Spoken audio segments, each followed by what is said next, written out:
18வது மக்களவையின் சபாநாயகராக ஓம் பிர்லா மீண்டும் தேர்வு செய்யப்பட்டிருக்கிறார். மக்களின் குரலை எழுப்ப சபாநாயகர் அனுமதிப்பார் என்று நம்புவதாக எதிர்க்கட்சித் தலைவர்கள் தெரிவித்திருக்கிறார்கள். I call upon Prime Minister Sri Narendra Modi to move the motion. ஓம் பிர்லாவை மக்களவை சபாநாயகராக கொண்டு வரும் தீர்மானத்தை பிரதமர் நரேந்திர மோடி முன்மொழிந்தார். இதுவரை இல்லாத நிகழ்வாக சபாநாயகர் தேர்தலில் இந்தியா கூட்டணி சார்பில் காங்கிரஸ் கட்சியைச் சேர்ந்த கொடிக்குன்னில் சுரேஷ் நிறுத்தப்பட்டிருந்தார்.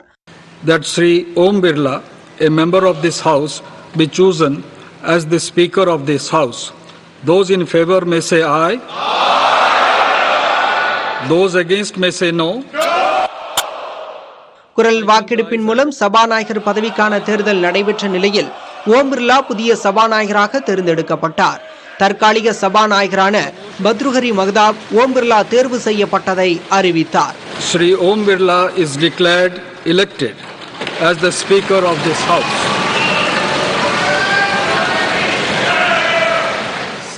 மக்களவை சபாநாயகராக ஒரு முறைக்கு மேல் ஒருவர் பதவியில் நீடிப்பது இது 5வது முறையாகும். ஓம் பிர்லா சபாநாயகராக தேர்ந்தெடுக்கப்பட்டதும் அவரை பிரதமர் நரேந்திர மோடி, எதிர்க்கட்சித் தலைவர் ராகுல் காந்தி ஆகியோர் முறைப்படி அழைத்துச் சென்று சபாநாயகர் இருக்கையில் அமர வைத்தனர்.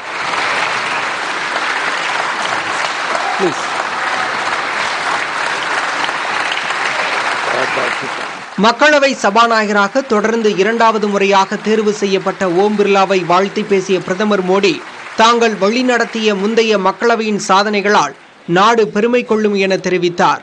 जिन्हें 5 साल पूर्ण करने के बाद दोबारा इस पद पर हासिल होने का अवसर मिला। गत 20 साल का एक ऐसा कालखंड रहा है कि ज्यादातर स्पीकर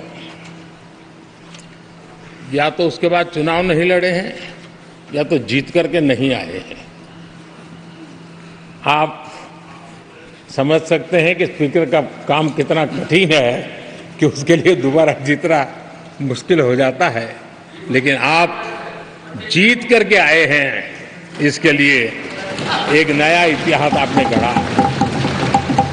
श्री राहुल गांधी जी பின்னர் பேசிய எதிர்க்கட்சித் தலைவர் ராகுல் காந்தி, இனி எதிர்க்கட்சிகளுக்கு மக்களவையில் பேச சபாநாயகர் அனுமதிப்பார் என நம்புவதாக கூறினார்.